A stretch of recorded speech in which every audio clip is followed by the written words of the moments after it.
Dans cette vidéo, je vais vous montrer comment résoudre les exercices numéro 70 et 73, page 213. Alors d'abord, pour le numéro 70, on va commencer avec le premier exemple. Vous pouvez essayer de le refaire aussi sur votre cahier en même temps.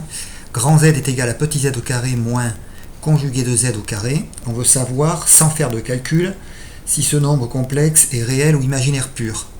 Alors la bonne option, c'est d'utiliser la propriété que nous avons vue hier. C'est qu'un complexe est réel si et seulement si il est égal à son conjugué.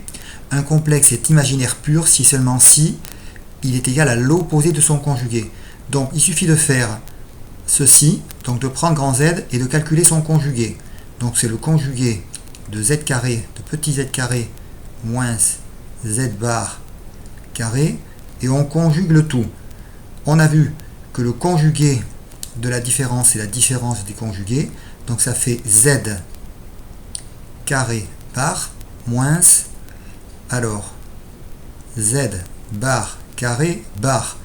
Et maintenant, ce qu'on a vu, c'est qu'en fait, eh bien ici, on peut sortir le carré et le passer au-dessus de la barre. On peut dire que c'est z bar, le tout au carré. Ça, ce sont les propriétés sur les conjugués qui ont été vues hier et qui sont très naturelles. Et donc ici, c'est pareil. Le carré ici, on peut le passer au-dessus de la barre. Donc ça va faire moins z bar bar au carré. Mais le conjugué du conjugué, ça nous donne tout simplement z. D'accord ? Donc à l'arrivée, qu'est-ce qu'on a ? On a z bar carré moins z carré. Et bien, si on compare avec le nombre complexe z qu'on avait au départ, on s'aperçoit que ça n'est rien d'autre que l'opposé de z. On a les changements de signe, donc ça fait moins z. Donc ça veut dire qu'on a grand z bar qui est égal à moins z. D'après le cours, ça signifie que si un nombre complexe est égal à l'opposé de son conjugué, ça veut dire que grand z est imaginaire pur. Alors en gros, bon là j'ai détaillé tout le calcul, mais quand on est allé sur les conjugués, ça peut aller très vite. Ça c'était la méthode sans calcul. Il y a une méthode aussi avec calcul. Je vais simplement commencer. Ça peut être bien si vous avez le temps de la faire, mais bon, c'était pas vraiment demandé. On aurait pu remplacer z par x plus y. On est d'accord ? Avec x, y réel. Tout nombre complexe a une forme algébrique qui s'écrit z égale x plus y. Donc on peut mettre x plus y au carré moins x moins y au carré. Et là, vous utilisez les identités remarquables et vous allez voir que ce qui va se passer en développant, ça peut se faire de tête. Ici on a le double produit, on a le carré, x carré, qui va s'enlever avec le carré de l'autre identité remarquable, x carré. Le y, le tout au carré, et le y, le tout au carré ici, va disparaître. Et donc, qu'est-ce qui va rester quand on fait le calcul ? Il va rester que les doubles produits.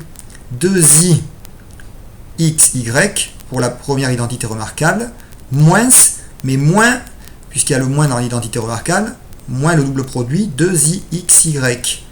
Vous voyez ? Et donc, en fait, là, moins, ça fait plus, ça fait 4i x, y. Donc, voilà une autre façon de faire. Alors là, c'est peut-être plus calculatoire, mais à mon avis, pourquoi pas se noter les deux méthodes. Et donc, vous avez prouvé aussi que vous avez affaire à un nombre complexe qui est imaginaire pur. Puisque xy, ça c'est réel, d'accord ? Ça appartient à R. Et donc, avec le 4i, ça vous fait un imaginaire pur. On passe au numéro 73, page 212. Alors là, c'est un exercice un peu différent. On a déjà résolu quelques équations dans les séances précédentes, mais des équations où il n'y avait que l'inconnu z. Là, vous avez l'inconnu z et l'inconnu z bar. Donc là, on est quand même un petit peu gêné pour résoudre l'équation, parce que c'est comme si on avait deux inconnus. On a z, on a z bar. Les deux inconnus sont liés, évidemment, mais on ne peut pas isoler une inconnue z ou z bar de l'autre. Ça va être un petit peu embêtant. Même s'il y avait une méthode avec un petit peu de subtilité, mais j'ai pas envie d'aller chercher une méthode un peu subtile. On va appliquer une méthode qui fonctionne un petit peu tout le temps. On va faire un petit peu comme à la fin là, de mon explication du numéro 70, on va poser, et on le fait souvent quand on est gêné dans un exercice sur les nombres complexes, on écrit z sous sa forme algébrique. On pose z égale x plus y, x, y appartenant à R.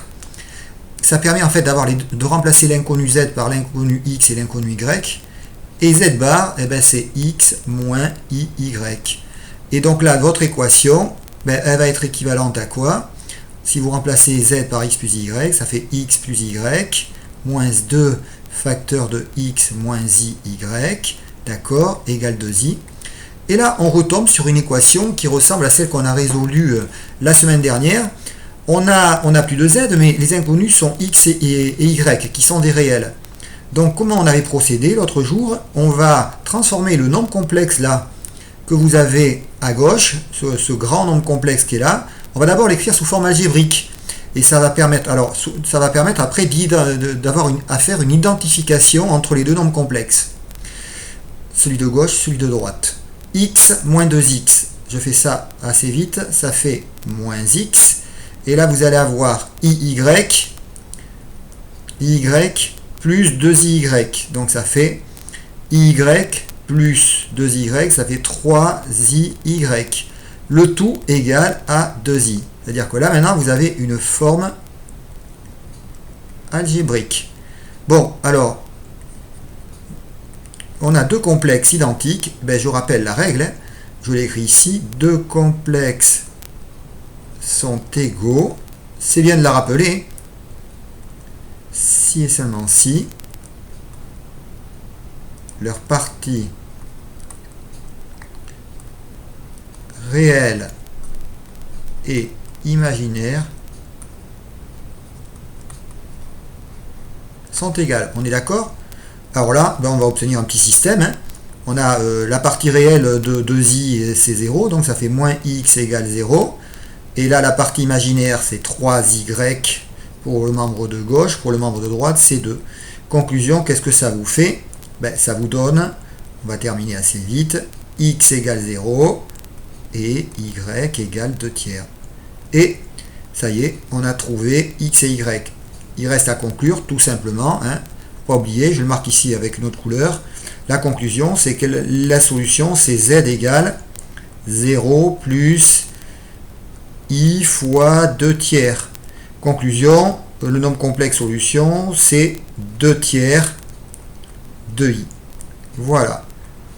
Donc vous voyez que c'est très commode, mais il faut penser toujours à revenir à la définition du nombre complexe ou la forme des nombres complexes, la forme algébrique des nombres complexes.